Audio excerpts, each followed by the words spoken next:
Battle in terms of commitment and motivation that you're looking for? Similar, not they're better than Battle. They're a lot better than Battle. These listen, David Beasley we just won 11 ball games with David Beasley our starting left guard. So he's a football player. I mean, I got all the confidence in the world in David performing when we needed to. Kalen's just got to take the next step. He's got all the tools. He can do it all. He just has to physically take the next step from a mentality standpoint. A sense of urgency, hard edge, day in and day out commitment to be great and to compete at the highest level. That's really the only thing with Kalen. And hopefully, again, he'll step up. David, it can be a little inconsistent with his commitment from time to time, and that's the thing that will cost him if he ends up not being the starter. It'll be because he just got outworked, and there's nobody. It's not from a lack of ability, but I feel like that I know what we have in David Beasley. I hope that he'll come back and be at the right weight and have the type of camp that we need him to have, because I know he can play. And there's no doubt. I mean, that guy he's tough. He wants to win, cares about his teammates, but his inconsistency, with his commitment, on and off the field is not always where it needs to be. So he's got some maturing to do there. But we got a lot of options in that offensive line. And the thing that I think we're going to have in the offensive line, and in our secondary that we didn't have last year that we had in our defensive line is that day-to-day competition. And, hey, promote and demote every day until we get the best 5 that are truly committed. It don't matter who they are. Hey, you better know, I'm always challenging Robbie, and I'm always challenging those guys up front. Hey, I don't care. You're not penciled in as anything. You can play center, you can play guard. There's not many guys that are just a tackle. We got to get the best guys on the field that are the most committed, the most serious about it, and the most consistent with their performance. And when you have the competition like we had in our defensive line last year, because who started depending on who was winning in practice. It was literally sometimes a before the game decision on some of those guys. Who's starting this week? It was that close, and that's a great situation to be in. And we didn't have that in our offensive line last year, and we certainly didn't have it in our secondary. And I think we'll have both of those components, and that's going to help us get better at both positions. A little different take. What's your take on social media and how it's affected recruiting, like with Twitter and Facebook? How do you guys go about that as a staff over the last couple of years? Well, social media is just the world we live in. There's a lot of good in it. The technology is just fascinating, really. It's amazing what's happened in the last 10, 12, 15 years from a technological standpoint. It really is, but it's also very dangerous. And so we try to do a good job of educating our guys, correcting bad behavior when we get it. And then we'll go into the season. We'll put all that stuff on the shelf because I'm just a believer that these are young people, and all of a sudden you got a guy and you got 20,000 people following him, and it's just one more thing that you got to check every morning. You got to brush your teeth, got to comb my hair, I got to shower, I got to eat breakfast. Oh, I got to send my tweet out. I got all these things I got to do. And it's just, in my opinion, it's just one more thing. And then if they say something, just these are young people, and all of a sudden they say something just a little wrong. The world we live in, it's this firestorm, and then I'm having to deal with it. And I don't like distractions. I hate distractions, and so we try to manage that. I give them plenty of freedom in the off season, but during the season, I want to minimize as many distractions as we can and really focus on the task at hand. And but again, there's a lot of good. There's a lot of positives in the recruiting process as far as being able to communicate with guys and things like that. But there's a lot of craziness too, and just irresponsible things and silly things that can come up that all of a sudden become national news. It's just the darndest things, but that's just the way it is. Have you noticed it changing your recruiting process? How your staff goes about recruiting guys in the last 3 years? Oh yeah. I mean, nobody reads an email. I mean, I do email, but I'm not sure how many guys even read their snail mail anymore. I still write letters and notes and things like that, but you have to be a part of that if you're going to communicate with these young people, because that's how they communicate. You can't do anything in a public forum from our standpoint. We can't text guys and things like that until they sign. And once they sign, you can text them. That's a great thing to be able to communicate back and forth with guys that way. But our coaches use the Twitter and Facebook and all that stuff to be able to have a consistent dialogue with the prospects, and you have to do that. Speaking of social media, Clowney just said it was just put on Twitter. Clowney said Taj Boyd's scared of him in South Carolina down at SEC Media Days. What do you think about those comments? Well, I don't think Taj Boyd's scared of anybody. I mean, he's a great player. There's no doubt about that. He's a great football player, and was a great player in our game against us, and disruptive, and made some huge plays. And I look forward to getting another shot at him this year. Dabo, go back to the last series of the LSU game. When LSU's pretty good defense, and those guys are standing there between plays with their hands on their hips and bending over and trying to catch their breath.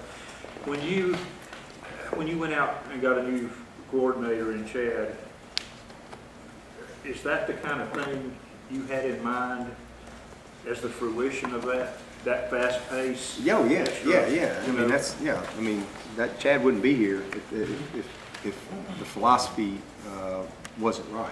And I wanted to play fast. I wanted to play up tempo. I wanted to attack people. I wanted to maintain a physical presence of the running game, and all of those elements are exactly what I was looking for. That particular game, I wanted to increase the snap count and all that kind of stuff, but we're not in. Our offense gets a lot of credit for that one. We don't win the LSU game if our defense doesn't play like they play. 8 3-and-outs, 6 sacks, 200-something yards, hold them to the least amount of yards they had all year.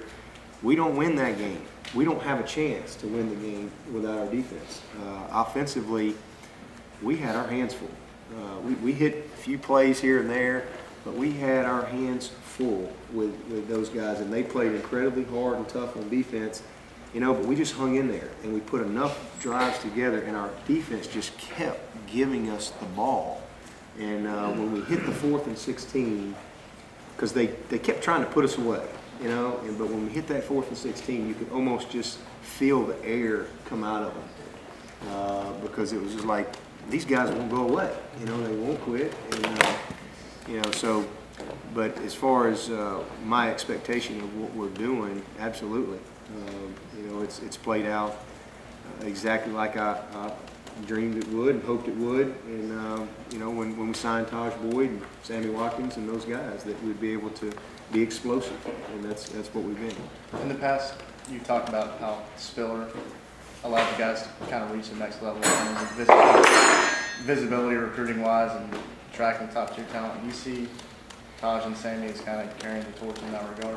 Oh yeah, no doubt. That's one of the things I told Taj, and then I was joking with some of the media last night. Going and sitting in Taj's home up in Virginia, I'll never forget it, because I mean literally, I think Bellotti was hanging from a tree in the backyard, with binoculars, and Tressel was parked in the front yard waiting on me to leave. I mean, it was that intense of a recruiting process, and here I am. I just got the job. I have 0 track record, and I'm trying to get this guy to believe in me. And hey, here's what we're gonna do. Here's what my vision for you is in our program, and 4 years from now. Hey, it's not all about right today, but hey, let me tell you, 4 years from now, if you'll just believe in me and what we're trying to do, I'm gonna build this thing around you. and because you come, when we'll be able to get this guy, and because of what we're going to do, we're going to get this guy, and so forth. And, as opposed to, those other guys were very proven and successful, and they were doing it. And Taj Boyd took a huge leap of faith. And at the end of the day, I just think he had a trust factor, and he believed in me. He believed in Clemson, and it's been fun to watch it kind of all play out because that's exactly what we've done. We built the program around him, and when we got Taj Boyd, it allowed us to be in the game with some of these other guys. And then a guy like Sammy Watkins, Sammy, just zero maintenance in the recruiting process, committed very early. We didn't have a great year, didn't flinch, and so you put some of those pieces to the puzzle in place, the new Hopkins of the world, Stephon Anthony's, those type of guys, you get better in a hurry. And it's you got to have great personnel, and we've been able to put not just great players, but the right players that fit Clemson in place here. And and then our staff has done a tremendous job in developing those guys. Dabo, what's Hot Rod have to do, or what are his weaknesses? What does he have to do better? Oh, I think he's improved in all of his weaknesses. I really do. I think he took great strides in that last year. His big thing when he came here was he had to develop physically. He was 160-something pounds when he got here. He's almost 200 pounds. I mean, he has worked relentlessly to develop his body, to get stronger. The other thing that held him back his first couple of years was just a real commitment to taking ownership in the system, a hard edge when it came to pass protection, those type of things. Taking care of the football.